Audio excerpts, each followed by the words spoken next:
They pitied her, whispered behind their lace fans that she was being sold to a man who would sooner look at his valet than his bride. Lady Clara knew the rumours about the Duke. She expected a cold marriage of convenience, a locked bedroom door, and a lonely life wandering the halls of a sprawling, empty estate. She braced herself for a lifelong arrangement devoid of passion. But when the heavy oak door clicked shut on their wedding night, what the Duke did next shattered every rumour and left her entirely undone. The study smelled of stale gin, damp wool, and impending ruin. Clara stood before her father's mahogany desk, her posture rigidly straight. Her ribs ached against the whalebone corset her mother's maid had laced too tightly that morning, but she did not let her discomfort show. Showing weakness in this room was akin to bleeding in shark-infested waters. Lord Ashford did not look up from his ledger. He simply scratched his quill against the parchment, crossing out another line of credit he had long since exhausted. "The Duke of Windermere," her father said, his voice a dry rasp. "He has agreed to the settlement. Your debts, our debts, will be cleared by the end of the quarter." Clara stared at the bald spot on the crown of her father's head. "Windermere," she repeated. The name tasted like ash. Yes. He finally looked up. His eyes were bloodshot, the skin beneath them sagging with the weight of decades spent at the faro tables. "The papers are signed.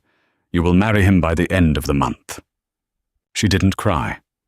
She had stopped crying over her father's gambling at the age of 14. Romance, she had learned early on, was a lie sold in cheap penny dreadfuls to keep stupid girls compliant. Marriage was commerce. She was a commodity.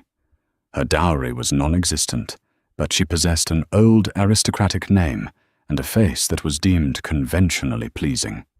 It was enough to buy her family's salvation. "I understand," she said evenly. Her father blinked, perhaps surprised by her lack of hysterics. "You know the talk, I presume. The society whispers. I am aware of the rumours regarding the Duke's preferences, yes," Ashford scoffed, waving a dismissive hand. "Gossip.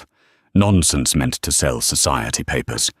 But even if it is true, it works to your advantage. You will have his title, his wealth, and his country estates. He will demand very little of you in return. Produce an heir, somehow, and you will be left to your own devices. It is a brilliant arrangement. A brilliant arrangement." Clara turned and walked out of the study, the heavy door clicking shut behind her. She leaned against the hallway wall, closing her eyes. Theodore Fitzroy, the Duke of Windermere. He was 10 years her senior, notoriously reclusive, and the subject of London's most vicious drawing-room gossip. He had spent his 20s in Italy, returning only when his elder brother died in a riding accident. Since taking the title, he had attended the requisite societal functions, but remained entirely aloof. He danced with no one. He courted no one. He was frequently seen in the company of a close circle of bachelor friends, a fact the Ton seized upon with ravenous delight. They said he hated women. They said he was unnatural. Clara didn't care. If he preferred men, it meant he wouldn't force himself upon her in drunken, fumbling, late-night visits, the way she had seen her father do with her mother. A polite, distant roommate who paid her bills was more than she had hoped for. She met him 3 days later at a stifling assembly in Mayfair. The room was a suffocating crush of silk, sweat, and overpowering floral perfumes. Clara stood near a potted fern, sipping lukewarm lemonade, waiting. "He's coming," her mother hissed, gripping Clara's elbow tight enough to bruise. "Smile, for God's sake. Look agreeable." Clara pasted on a flat, practiced smile. She watched him approach through the crowd. Theodore Fitzroy did not look like the flamboyant, delicate aesthete the gossip rags painted him to be. He was tall, his shoulders broad beneath a severely cut coat of dark navy wool. He wore no ostentatious jewelry, no intricate cravat folds. His face was sharp angular and deeply tired. His dark hair was brushed back, threading with early silver at the temples. He stopped before them. He bowed perfectly. Lady Ashford, Lady Clara. His voice was a low baritone, rough around the edges, like he didn't use it often. Your Grace, Clara said, dipping into a flawless curtsy.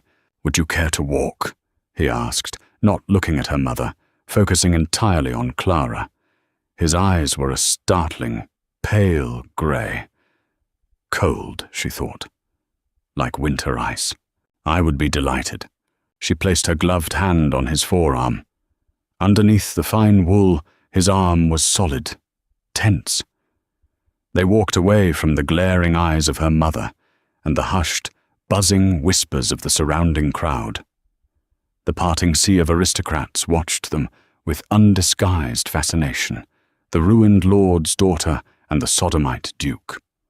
What a pair! They reached the edge of the terrace. The cool night air hit Clara's face, a blessed relief. I detest these things, Theodore said suddenly. He didn't look at her. He was staring out into the dark garden. The feeling is mutual, Your Grace, Clara replied. He glanced at her, a faint crease appearing between his brows. You do not need to flatter me, Lady Clara. I am well aware of the nature of our arrangement. Your father was entirely transparent regarding your family's financial constraints. And what of your constraints, Your Grace? Clara asked. She was tired. She had no energy for coy society games. Why marry me?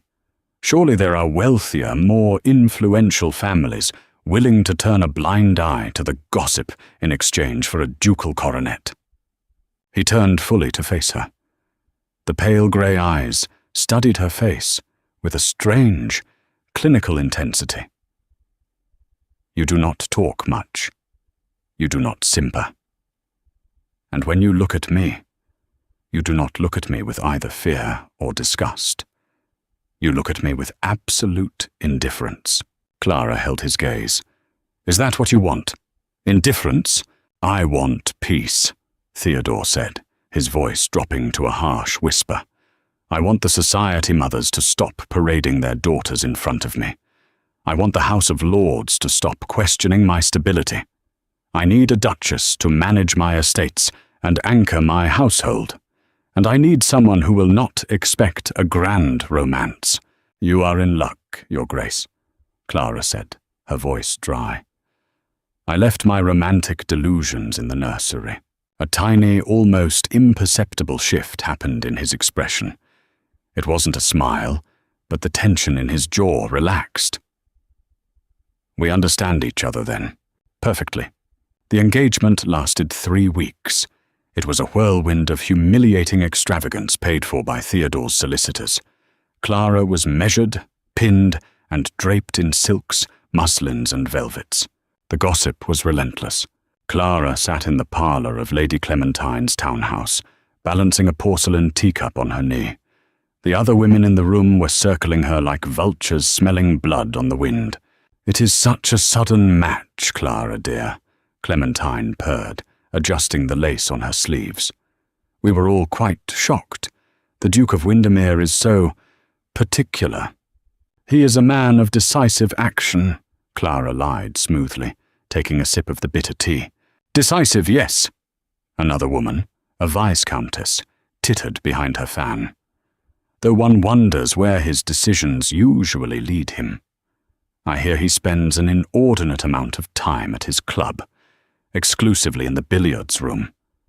With Lord Weston, the implication hung in the air, heavy and crude. Clara felt a sudden, inexplicable flash of irritation. Not because they were insulting her future husband, but because of their smug, sheltered cruelty. They sat in houses paid for by men who kept mistresses in Covent Garden and beat their wives behind closed doors, yet they felt superior because Theodore's alleged sins offended their delicate sensibilities. Lord Weston is a renowned scholar of antiquities, Clara said, her voice dropping a register, cold and flat. I believe the Duke shares his interest in Roman architecture, But if you prefer to imagine them doing something more scandalous beneath the billiards table, Clementine, please do not let me interrupt your fantasies." The room went dead silent. Clementine's face flushed an ugly mottled red. Clara set her teacup down with a sharp clink. "Thank you for the tea. I really must be going. My fittings." She walked out of the townhouse, her chest tight. She didn't know why she had defended him.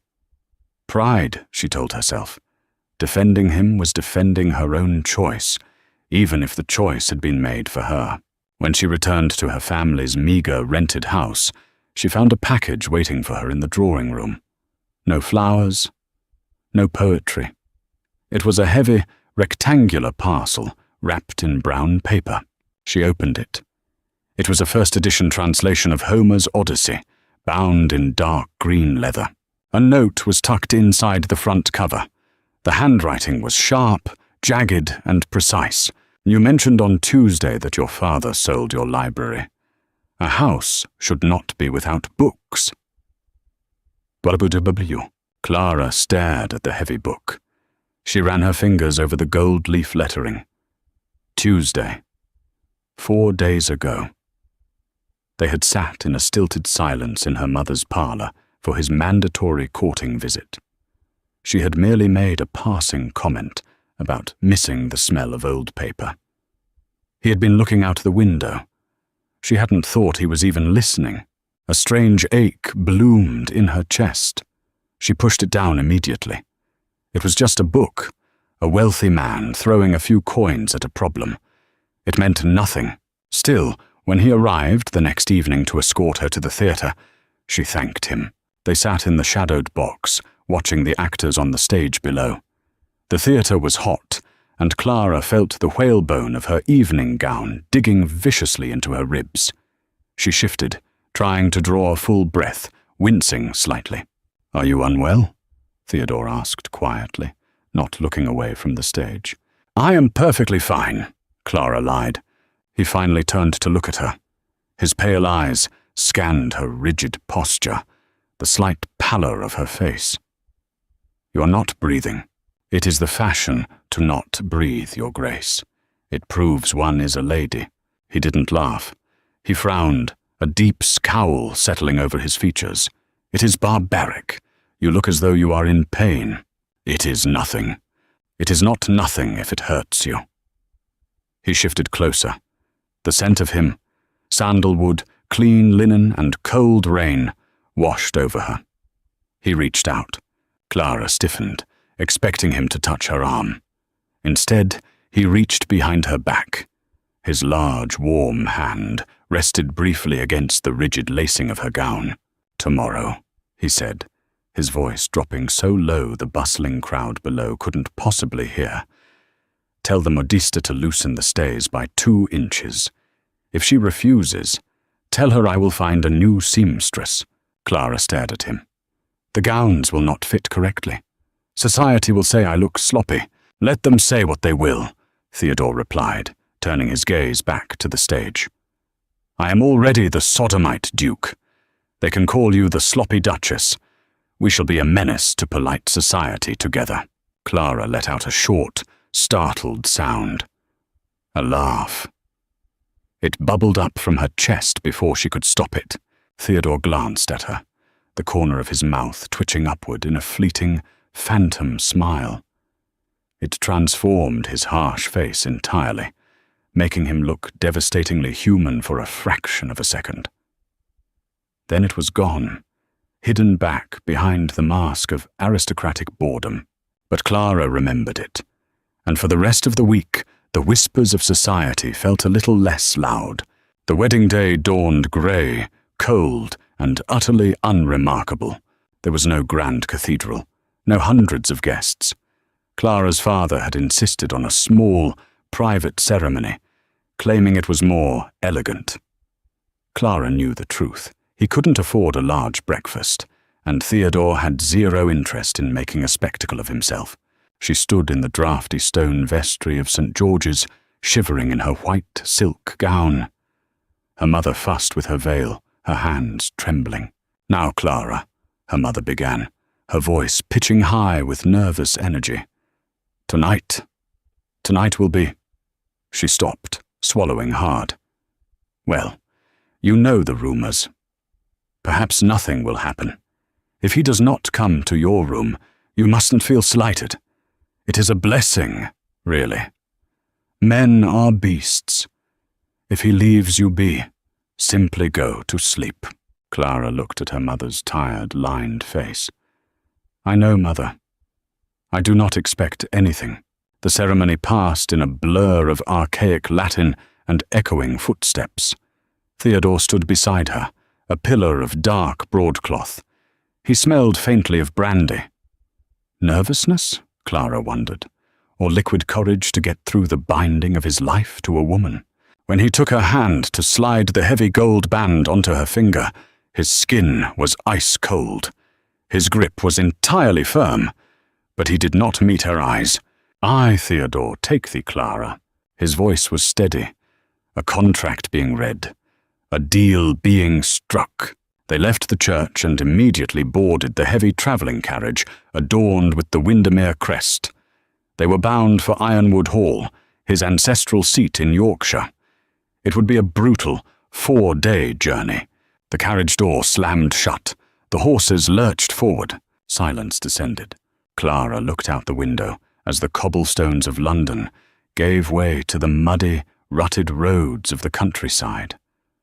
Rain began to spit against the glass, blurring the world outside into smears of grey and green. Hours passed. The silence in the carriage was thick, almost suffocating. Clara kept her hands folded in her lap, watching the raindrops race down the pane. "You are shivering." Theodore's voice broke the quiet like a gunshot. Clara started, turning to look at him. He was sitting in the opposite corner, a heavy wool blanket draped over his knees.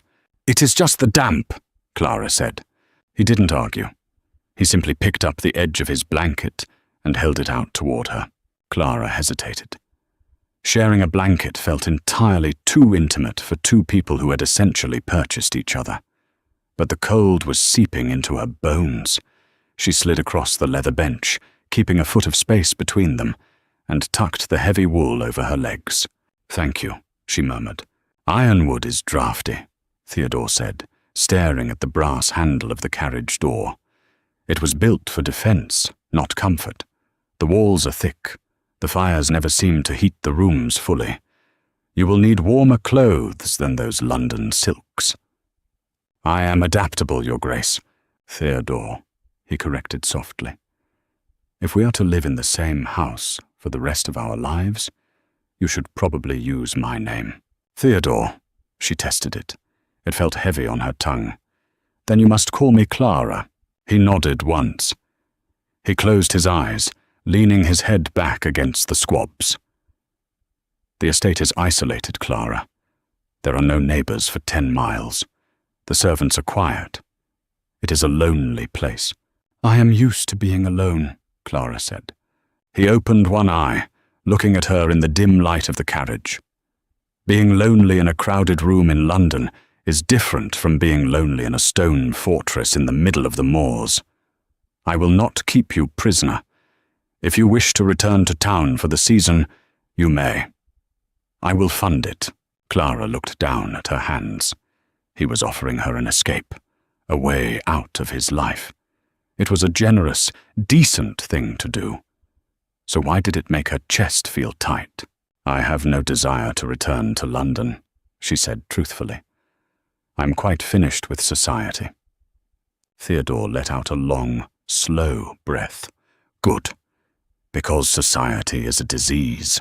They did not speak again for the rest of the day. They arrived at Ironwood Hall 3 days later, just as the sun was setting behind the jagged peaks of the moors. The house was monstrous. Dark, brooding stone rising up from the earth like a natural cliff face. Tall, narrow windows stared out over the desolate landscape like empty eyes. It was intimidating. It was terrifying. Clara thought it was the most beautiful thing she had ever seen. The staff was lined up in the massive entrance hall. They were exactly as Theodore had described, quiet, older and fiercely loyal. They looked at Clara not with the disdain she expected, but with a cautious, hopeful curiosity. "Show the Duchess to her rooms," Theodore instructed a stern-faced housekeeper named Mrs. Gable. "Have a hot bath drawn. She is exhausted." He didn't look at Clara. "I will be in my study." "Good night, Clara." "Good night, Theodore." Clara followed the housekeeper up the grand, sweeping staircase. Her rooms were vast, decorated in rich burgundies and heavy oak. A fire was already roaring in the hearth, chasing away the worst of the chill. A maid unlaced her travel gown, finally freeing Clara's ribs. She bathed in hot water scented with lavender, her mind entirely blank. The exhaustion of the journey and the monumental shift in her life were finally catching up to her. She put on a simple white cotton nightgown. It was practical, high-necked, and entirely unseductive. It didn't matter. Her mother had said it. "If he leaves you be, simply go to sleep." She sat on the edge of the massive four-poster bed. The house was silent. A heavy, tomb-like silence. She looked at the door that connected her suite to the Duke's. It was made of thick, dark wood. It was closed. Clara let out a breath she didn't know she was holding. She was safe. She was alone. She was the Duchess of Windermere, and her life would be quiet, undisturbed, and entirely her own. She pulled the covers back. "Knock, knock!" Clara froze. The sound came from the connecting door. It wasn't loud, but in the silence of the room, it sounded like thunder. She stared at the wood, her heart suddenly hammering against her ribs. "Knock, Clara." His voice was muffled through the heavy oak. Low, hesitant, Clara stood up, her bare feet hitting the cold floorboards. She walked slowly toward the door, her pulse roaring in her ears. She reached out, her fingers trembling slightly, and turned the brass handle. The heavy oak door swung inward with a faint, metallic click. Theodore stood in the threshold. He had discarded his formal coat and his cravat. He wore only a white linen shirt, unbuttoned at the collar, and dark trousers. The stark light of the single candle in his hand cast long, flickering shadows across the harsh angles of his face. He looked entirely different. Stripped of his aristocratic armor, he was just a man. A very large, terrifyingly quiet man. Clara clutched the collar of her cotton nightgown. Her heart battered against her ribs like a trapped bird. "May I come in?" he asked. His voice was a low, rough scrape in the quiet room. She swallowed the dry lump in her throat. Yes. He stepped inside and closed the door behind him. He set the candlestick on a nearby table, then turned to face her. He did not move toward the bed. He did not move toward her. He simply stood there, his hands shoved deep into his pockets, looking at the floorboards between them. "My mother told me," Clara started, her voice sounding entirely too thin. She cleared her throat and tried again. "My mother told me that if you didn't come to my room, I should just go to sleep. She said it would be a blessing." Theodore's jaw clenched. A muscle ticked beneath his skin. "Your mother is a fool, but she was right to assume you would prefer a locked door. I did not lock it." He looked up. The pale grey of his eyes caught the firelight, burning with a sudden, startling intensity. "Why?" "Because you are my husband," Clara said, forcing the words out. She refused to tremble. She would not be a cowering victim. "And because we made a bargain. My father's debts are paid. I am yours to use as you require to secure the line. I know what is expected of me." Theodore flinched. It was a minuscule movement, a sudden tightening of his shoulders, but Clara caught it. He took a step forward. "Is that what you think this is? A transaction? You think I came in here to use you?" Clara held her ground, though her instinct screamed at her to step back. "I think you are a duke. Dukes require heirs. I am not stupid, Theodore. Do what you must. I will not fight you." The silence that followed was absolute. Then, Theodore let out a breath that sounded like a ragged curse. He closed the distance between them in 3 long strides. Clara braced herself, shutting her eyes, waiting for the rough hands, the tearing of fabric, the crude, fumbling weight she had been taught to expect from men. Instead, she felt a sudden warmth radiating against her face. She opened her eyes. Theodore was standing inches away, his hands hovering on either side of her jaw, not quite touching her. His chest rose and fell in harsh, uneven breaths. "Look at me," he whispered. Clara looked. "The rumors in London," he said, his voice dropping to a gravelly murmur. "They say I despise women. They say I prefer the company of men in dark, hidden rooms. They say I am cold, unnatural, and devoid of feeling. I know what they say. They are half right." He finally let his hands rest against her cheeks. His palms were rough, calloused from riding, but his touch was impossibly gentle. "I am unnatural because I look at the men in my circle. Men like your father, men who take mistresses, who treat their wives like breeding mares, who take whatever they want by force, and I feel nothing but violent disgust." Clara's breath hitched. "I let the rumors spread," Theodore confessed, his thumbs lightly tracing the line of her jaw. "It was the easiest way to keep society's vultures away from me. If they thought I was a sodomite, the matchmaking mothers stopped throwing their daughters in my path. It gave me peace. It kept the world at a distance. But it was a lie." He stepped closer, his body radiating heat through the thin cotton of her gown. "I do not despise women, Clara. I despised the women they tried to sell me. I despised the simpering, the falseness, the greed." He leaned down, his forehead resting lightly against hers. "And then I saw you, standing in that corner, looking at the entire room as if you wanted to burn it to the ground." Clara's lips parted.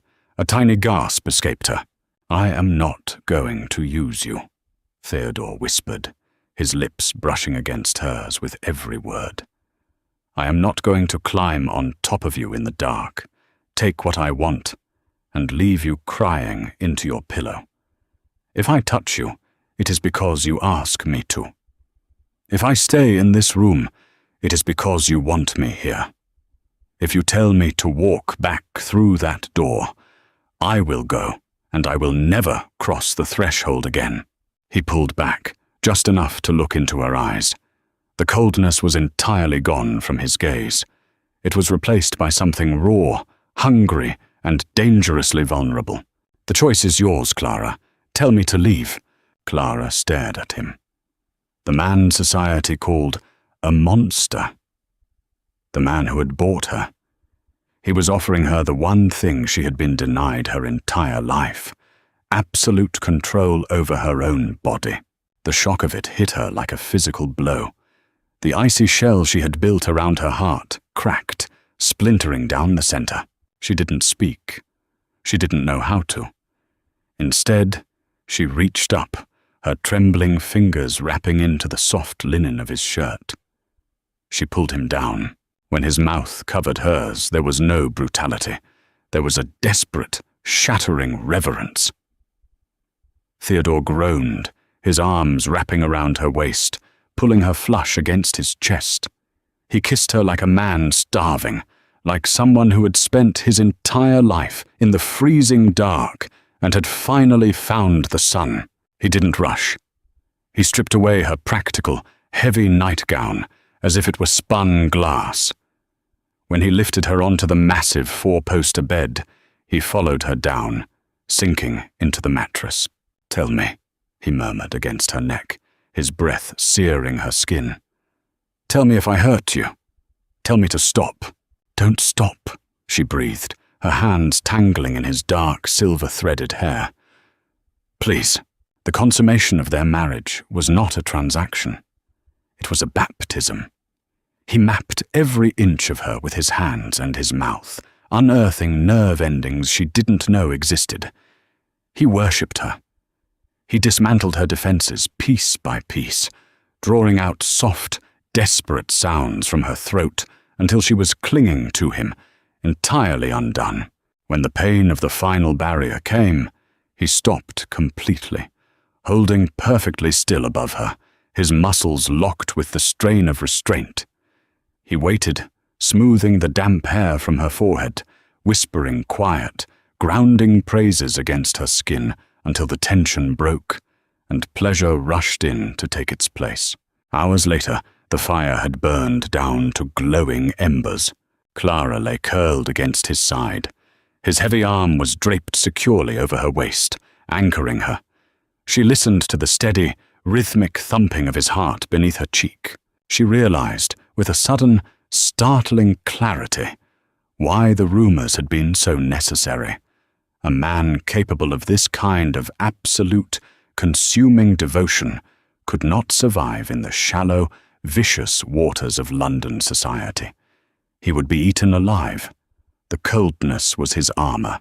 But here, in the dark of Ironwood Hall, he had taken it off. For her, she closed her eyes, a single, silent tear slipping down her cheek to soak into his chest. Not from sorrow, from the terrifying realization that she was already completely, helplessly in love with her husband. The next morning, the household of Ironwood Hall woke to a seismic shift. Mrs. Gable, the stern housekeeper, had instructed the maids to prepare 2 separate breakfast trays, per the long-standing tradition of aristocratic marriages. The Duke would take his coffee in his study. The Duchess would have her tea in her rooms. But when the maid, a young girl named Martha, knocked timidly on the Duke's door, there was no answer. Panic rippled through the staff. Had the Duke left in the night? Had the marriage already shattered? Martha was sent to the Duchess's suite. She knocked on the heavy oak door. "Come in," a deep voice rumbled. Martha pushed the door open and froze, the silver tray rattling violently in her hands. The Duke of Windermere, the reclusive, terrifying master of the house, was sitting up in the Duchess's bed. He was shirtless, the heavy blankets pooled at his waist. Beside him, tangled in the sheets and resting her head casually against his shoulder, was the new Duchess. Theodore looked up at the terrified maid. "We will take breakfast in the morning room, Martha. Set places for 2. And tell Mrs. Gable to have my trunk moved from the east wing. I will be residing in this suite permanently." Martha squeaked, bowed so fast she nearly dropped the tray, and bolted from the room.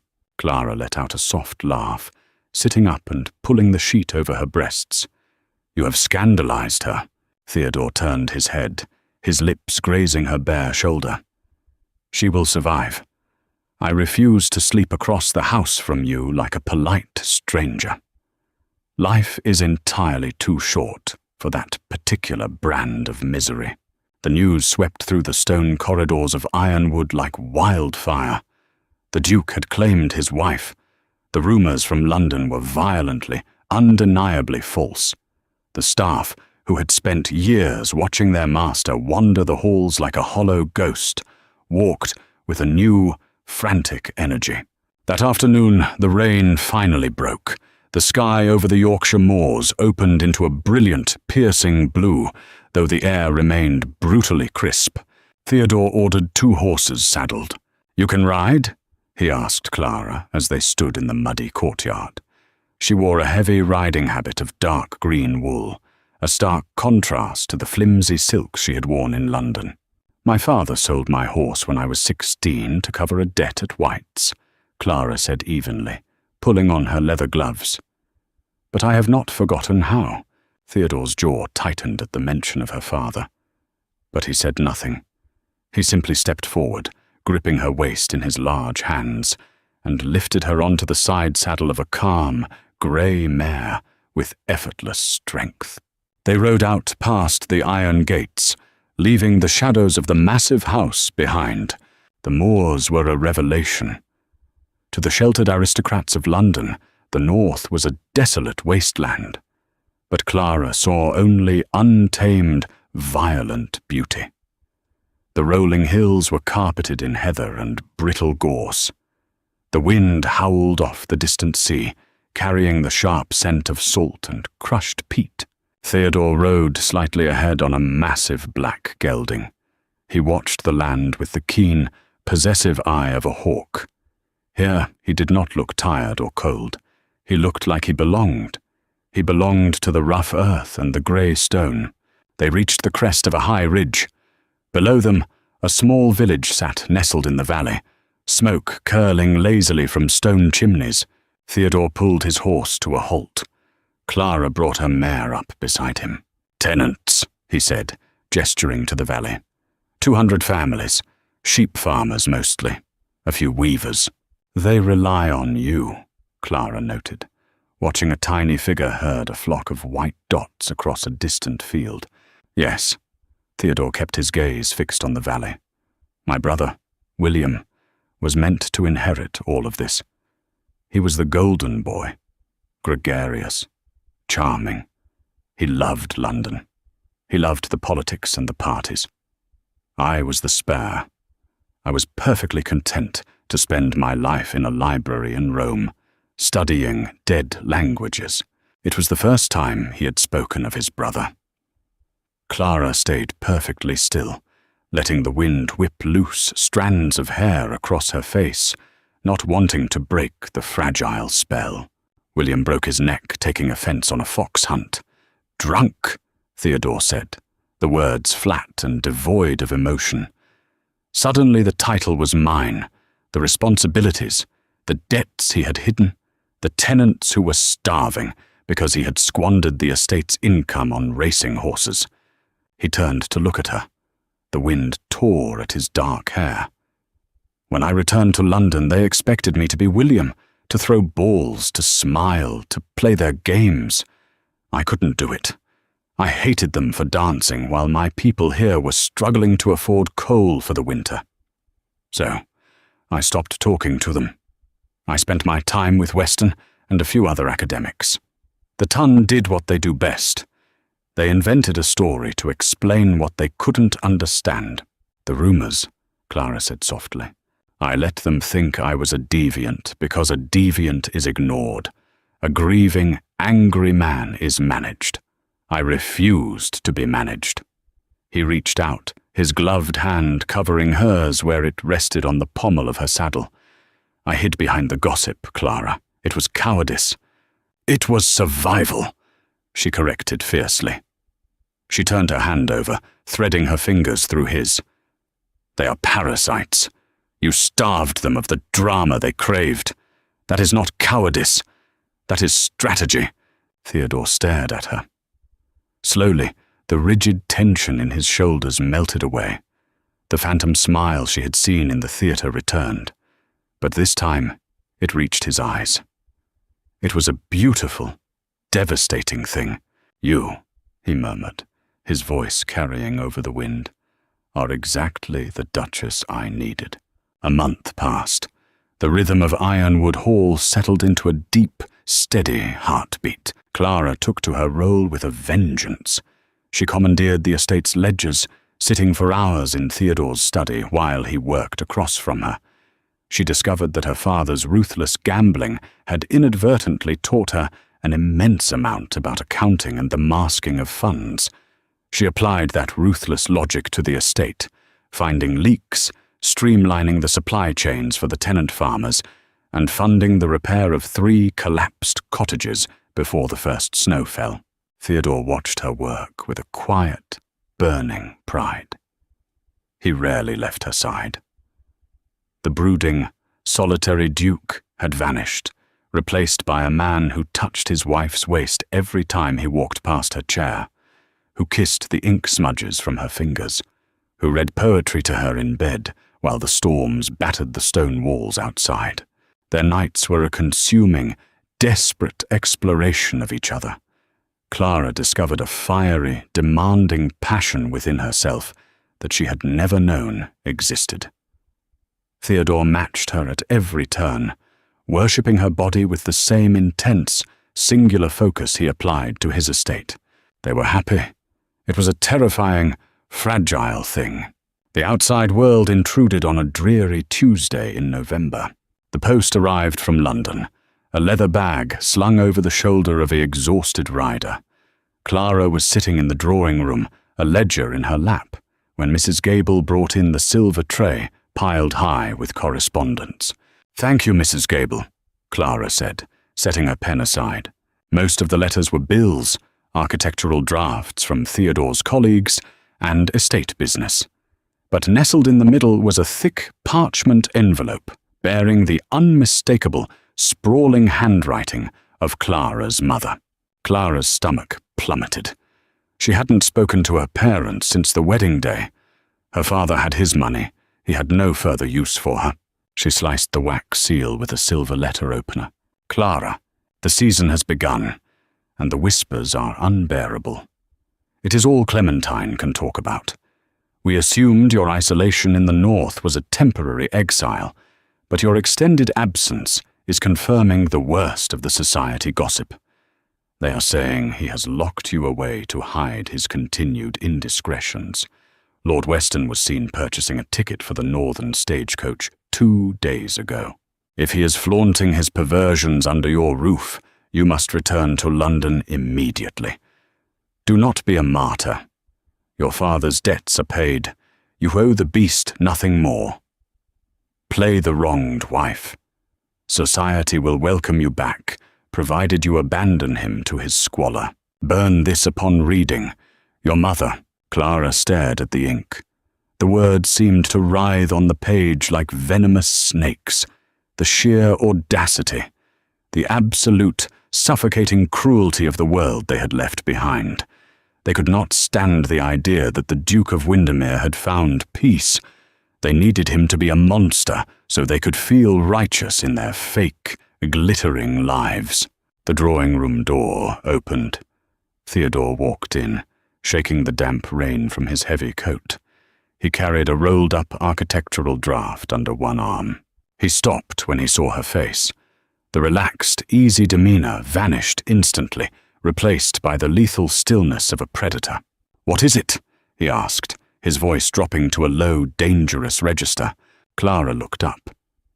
She looked at her husband, the man who had spent the last month peeling away her armor, who kissed her spine in the dark, who cared more for the freezing sheep farmers than the opinion of the Prince Regent himself. She looked at the fireplace. The flames were crackling brightly behind the iron grate. Clara stood up. She walked to the hearth, holding the letter by the corner. She didn't crumple it. She didn't tear it. She simply dropped it onto the glowing coals. The parchment curled, turned black, and erupted into bright orange flames. Theodore stepped up behind her. He didn't ask what it was. He wrapped his arms around her waist, pulling her back against his solid chest, resting his chin on the top of her head. "Poison?" he asked quietly, watching the ashes drift up the chimney.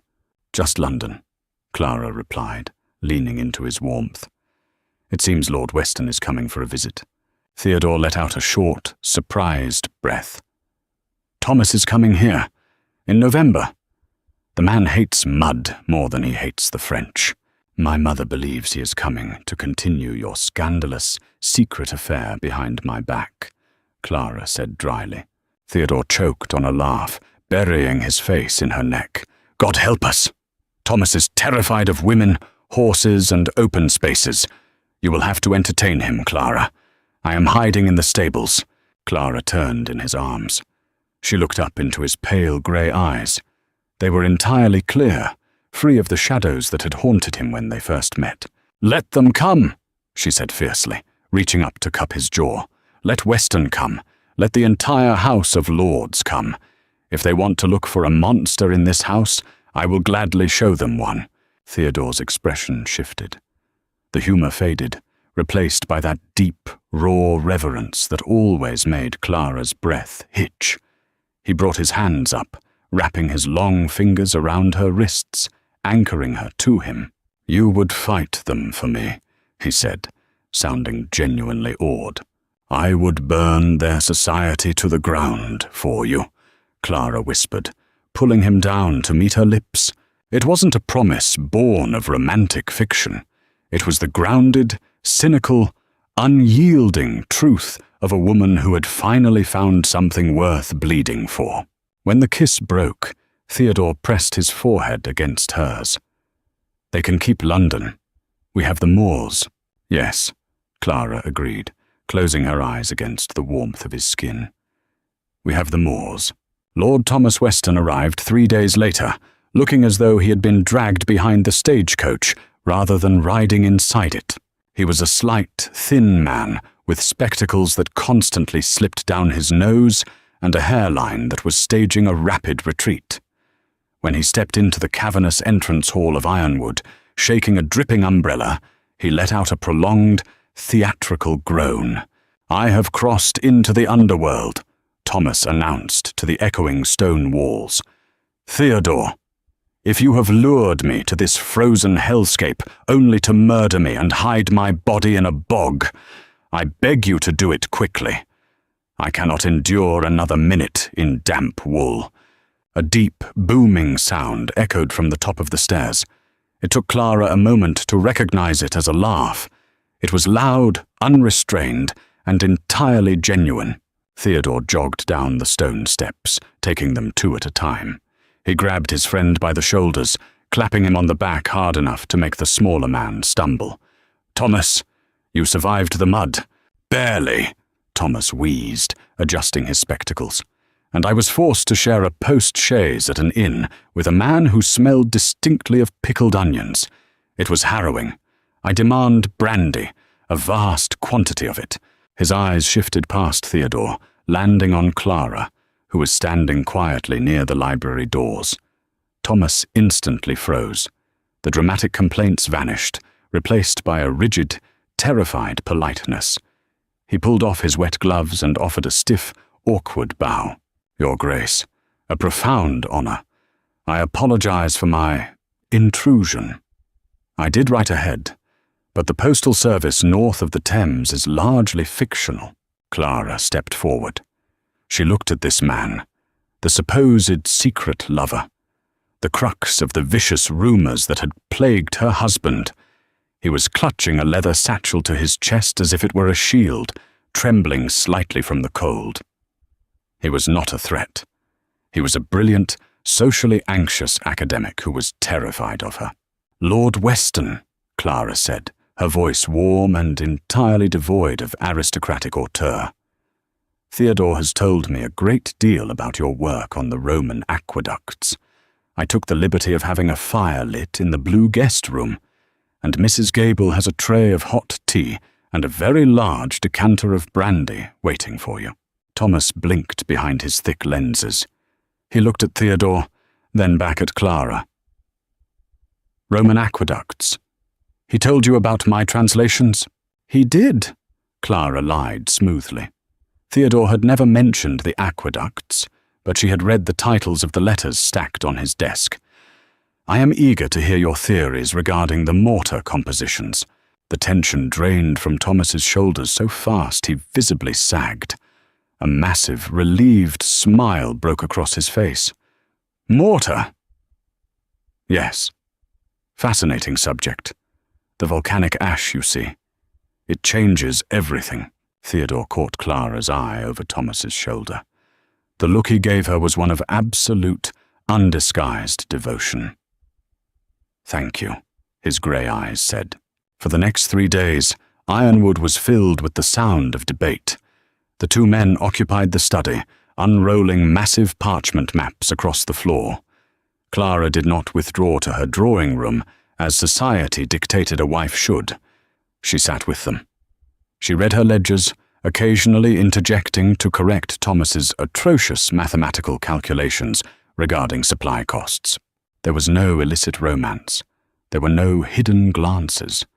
There was only the comfortable, deeply platonic bond of 2 men who had found solace in ancient history when the modern world proved too cruel. But London was not done with them. The storm broke on a Thursday. It was not a storm of rain, but a carriage bearing the crest of Viscount Linfield. Linfield was a notorious fixture at White's, a man who possessed a small fortune, a loud mouth, and an insatiable appetite for the destruction of others' reputations. He had happened to be traveling north to inspect a newly acquired property and required shelter from a passing squall. It was a blatant lie. There were 3 inns between the main road and Ironwood. He was a spy, sent by the vultures to verify the rumors of Clara's misery and Theodore's deviance. When Linfield was ushered into the parlor, he brought the stale, suffocating scent of London society with him. He was a handsome man, but his eyes were sharp and cruel. "Windermere," Linfield drawled, offering a lazy bow. "And the lovely Duchess, a picture of rustic domesticity. How charming. And Lord Weston, I had heard you braved the wilds. Dedication to your scholarly pursuits, no doubt." The implication hung in the air, heavy and vile. Theodore went absolutely rigid. The relaxed, smiling man of the past few days vanished, replaced instantly by the cold, brooding Duke.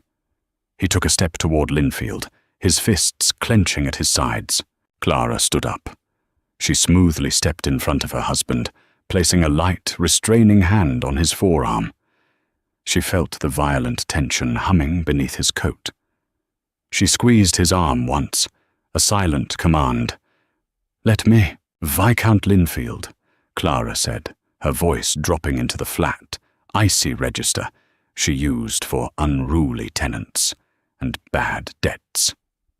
"How fortunate you found us. I hear the roads near your new property in Northumberland are treacherous, particularly for a man accustomed to the smooth pavements of St. James." Linfield smiled, a thin, predatory stretching of his lips. "Indeed. But one must suffer discomfort to check on one's investments, though I see some of us prefer to isolate our investments far from the public eye." He looked around the ancient, dimly lit parlor with open disdain. "A bit draughty, is it not, Your Grace? One hopes you are kept warm." "I am perfectly warm," Clara said. Linfield leaned forward, lowering his voice in a mock show of sympathy. "It is a brave face you wear, Lady Clara. Your mother is quite frantic with worry. Society understands the burdens placed upon a dutiful daughter.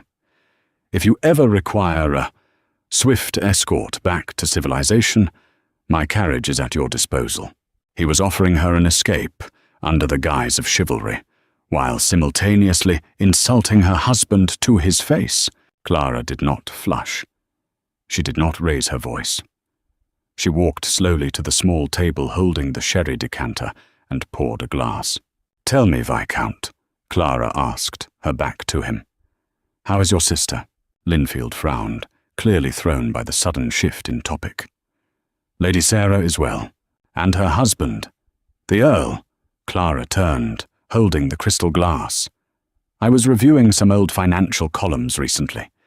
Is it true the Earl lost the deed to their Somerset estate in a card game last month, and that he has taken up permanent residence in the lodgings of an opera dancer in Covent Garden?" Linfield's face drained of colour. The room went deadly quiet. Thomas Weston choked on a swallow of air, covering his mouth with his hand. I do not see how that is relevant," Linfield stammered, the smooth veneer cracking. "It is relevant," Clara said, stepping closer to him, her eyes burning with a cold, terrifying fire. "Because society seems entirely comfortable with an earl bankrupting his family and abandoning his wife for a mistress. That is considered normal. That is accepted." She took another step. Linfield actually leaned back away from her. "Yet my husband," Clara continued, her voice ringing off the stone walls, "pays his debts. He oversees 200 tenant families, ensuring their roofs do not leak and their children do not starve. He reads Greek. He remains faithful to his vows. But because he does not wish to drink port and exchange crude stories with men like you, he is labelled a monster." "Duchess, I assure you, I meant no—" "I know exactly what you meant, Linfield," Clara interrupted, cutting him down with ruthless precision. "You came here looking for a tragic wife to pity and a scandal to feed your bored friends. You will find neither. What you will find is a duchess who manages the accounts, a duke who owns the ground you are standing on, and a door. She pointed toward the heavy oak exit. I suggest you use it before the squall worsens. Linfield stared at her. He looked at Theodore, expecting the duke to rein in his wife. Theodore simply crossed his arms over his chest, his pale grey eyes gleaming with dangerous, absolute pride. You heard the Duchess, Linfield. The door. Linfield opened his mouth, closed it, and turned on his heel. He practically fled the room. A few moments later, the heavy thud of the front door echoed through the house, followed by the frantic crunch of carriage wheels on the gravel drive. Silence descended on the parlour. Thomas Weston slowly lowered his hand from his mouth. He looked at Clara with an expression of profound, almost religious awe. "By God," Thomas whispered. "She's terrifying." Theodore let out a slow, ragged breath. He walked across the room, ignoring Thomas entirely. He cupped Clara's face in his large hands, his thumbs tracing her cheekbones. "You," he murmured, his voice thick with emotion, "are the most magnificent creature I have ever seen." Clara leaned into his touch, the icy rage melting away, leaving only the warmth of his hands. "I told you. I would burn their society to the ground. You barely needed a match," Theodore said, resting his forehead against hers. "They will be terrified of you now. The rumors will change. They will say you keep me locked in a dungeon and feed me raw meat." Clara smiled, wrapping her arms around his waist. "Let them, as long as they leave us in peace." The rumors did change.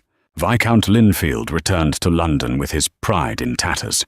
To save face, he painted a picture not of a neglected, weeping bride, but of a monstrous, tyrannical woman. He claimed Clara had gone mad on the moors, that she ruled Ironwood Hall with an iron fist, and that the Duke was entirely under her bewitching, terrifying control. The gossip shifted from pitying Clara to fearing her. The letters from her mother stopped entirely. The society hostesses who had once planned to save her now crossed her name off their invitation lists with a shudder. It was the greatest gift London could have ever given them. The heavy silence of winter gave way to the brutal, muddy thaw of a Yorkshire spring. The moors turned a vivid, shocking green, and the air smelled of wet earth and new heather. Clara stood by the massive window in Theodore's study, looking out over the rolling hills. She pressed a hand against the small of her back, arching slightly to relieve the dull ache that had taken up permanent residence in her spine. She was 6 months pregnant. There was no delicate, glowing fragility about it. It was exhausting. Her ankles swelled. She had spent the entirety of February violently ill every morning, and her once flat stomach was now a heavy, uncomfortable weight that made sleeping a strategic battle. Yet she had never felt more rooted to the earth. Theodore entered the study, his boots tracking dried mud onto the Persian rug. He didn't care. He walked straight to her, his eyes immediately assessing her posture. "Your back is hurting again," he stated. "It wasn't a question. It is merely gravity making its demands," Clara said, turning to face him. Theodore frowned. He pulled off his riding gloves and stepped behind her. His large, warm hands pressed firmly into the base of her spine, applying steady, perfect pressure. Clara let out a long, shuddering sigh, leaning back against his chest. "Better?" he murmured against her ear. "Much." He kept his hands there, supporting her weight. "The new roof on the Macaulay cottage is finished, and the sheep are lambing early. It will be a good spring. Mrs. Gable informed me that the accounts for the South Acreage are perfectly balanced," Clara added, closing her eyes. "We have a surplus this quarter." "Because you negotiate with the grain merchants like a highwayman," Theodore said, amusement colouring his deep voice. "They are more frightened of your ledgers than they are of my temper." "Good.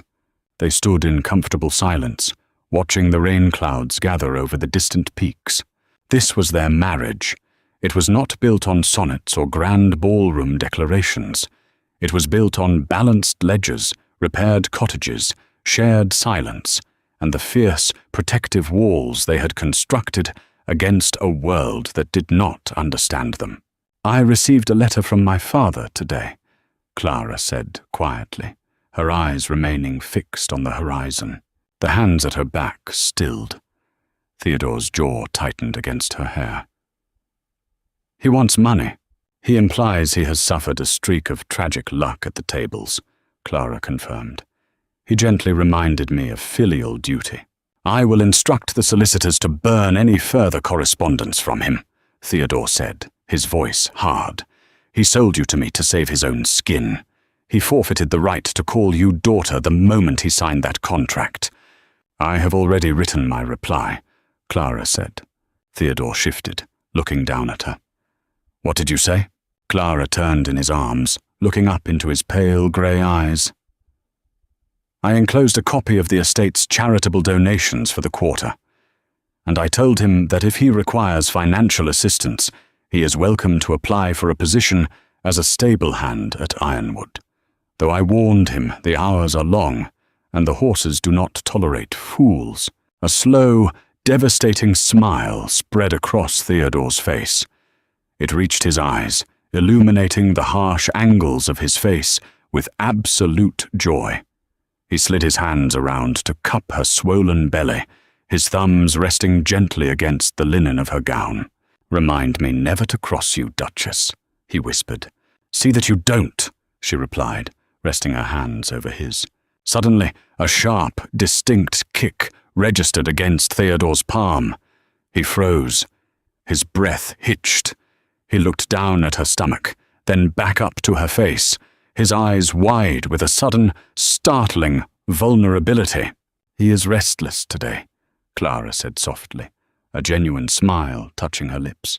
"Or she," Theodore corrected, his voice thick. He dropped to his knees, right there on the expensive rug. He pressed his face against her stomach, his large hands bracketing her hips with infinite care. Clara looked down at her husband. The man society called a cold, unnatural monster. He was kneeling on the floor, whispering quiet, reverent promises to a child that had not yet been born. She ran her fingers through his dark, silver-threaded hair, feeling the solid, immovable strength of him. They pitied her. Clara remembered the whispers in the drawing rooms, the smug faces of women who thought she was being sent to an icy tomb. She thought of their hollow marriages, their husbands, mistresses, the desperate, clawing need to be seen and approved of by a society that would discard them the moment they showed a flaw. They had pitied her. Let them keep their glittering ballrooms and their poisoned tea. She had the moors, she had the stone fortress, and she had the absolute, undivided devotion of the Duke of Windermere. She was exactly where she was meant to be. 5 years later, the heavy oak doors of Ironwood Hall were thrown open to the summer breeze. The house was no longer a silent tomb. It echoed with the sound of running feet. A 4-year-old boy, possessing his mother's sharp, dark eyes and his father's chaotic, silver-threaded hair, sprinted across the entrance hall, clutching a wooden sword. Behind him trotted Thomas Weston, heavily out of breath, carrying a wooden shield that looked suspiciously like a lid stolen from one of Mrs. Gable's stew pots. "Halt, you barbarian!" Thomas panted, adjusting his spectacles. "Rome does not fall to a toddler." The boy shrieked with laughter, dodging behind a massive suit of armor. Clara watched from the doorway of the study, a ledger resting on her hip. She was dressed simply, the complex whalebone corsets of her youth long since abandoned for comfortable, practical muslin. She looked older, the edges of her face sharpened by responsibility, but the weary cynicism that had defined her in London was entirely gone. Theodore walked up behind her. He smelled of horsehair and fresh pine. He wrapped his arms around her waist, pulling her back against him, resting his chin on her shoulder. They watched their son ambush a terrified scholar of antiquities. "Thomas is going to let him win again," Theodore murmured. "Of course he is," Clara replied. "Thomas is entirely subjugated. I believe our son now outranks him in the hierarchy of the household." Theodore chuckled, the vibration rumbling deeply against her back. He turned his head, pressing a lingering kiss to the curve of her neck. They stood together on the threshold of the life they had built. It was a life forged not in the fires of dramatic, sweeping romance, but in the quiet, unyielding iron of mutual respect. They had taken the worst of what society expected of them: a cynical transaction, a monstrous rumor, an isolated exile, and they had built an empire out of it. "Are you happy, Clara?"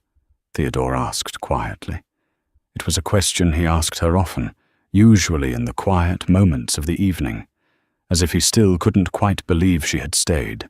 Clara turned her head, catching his gaze. The pale grey eyes were warm, anchored, and entirely hers. "I am the most terrifying duchess in the north," Clara said, a smirk playing on her lips. "The accounts are balanced, the tenants are thriving, and London is entirely too frightened to send us visitors. I have everything I could possibly want." Theodore smiled. He pulled her flush against him, burying his face in her hair.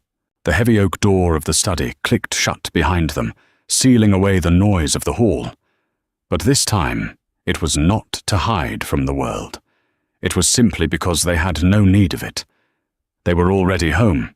If Clara and Theodore's journey from a cynical arrangement to an unshakable empire captivated you, please hit the like button and share this story with a friend who loves deeply grounded, character-driven romance. The best stories challenge the rumors and prove that the quietest loves are often the most powerful. Don't forget to subscribe to the channel for more immersive historical storytelling, sharp dialogue, and characters who refuse to play by society's rules. Drop a comment below. Would you have handled Viscount Linfield the way Clara did? Let me know, and I'll see you in the next video.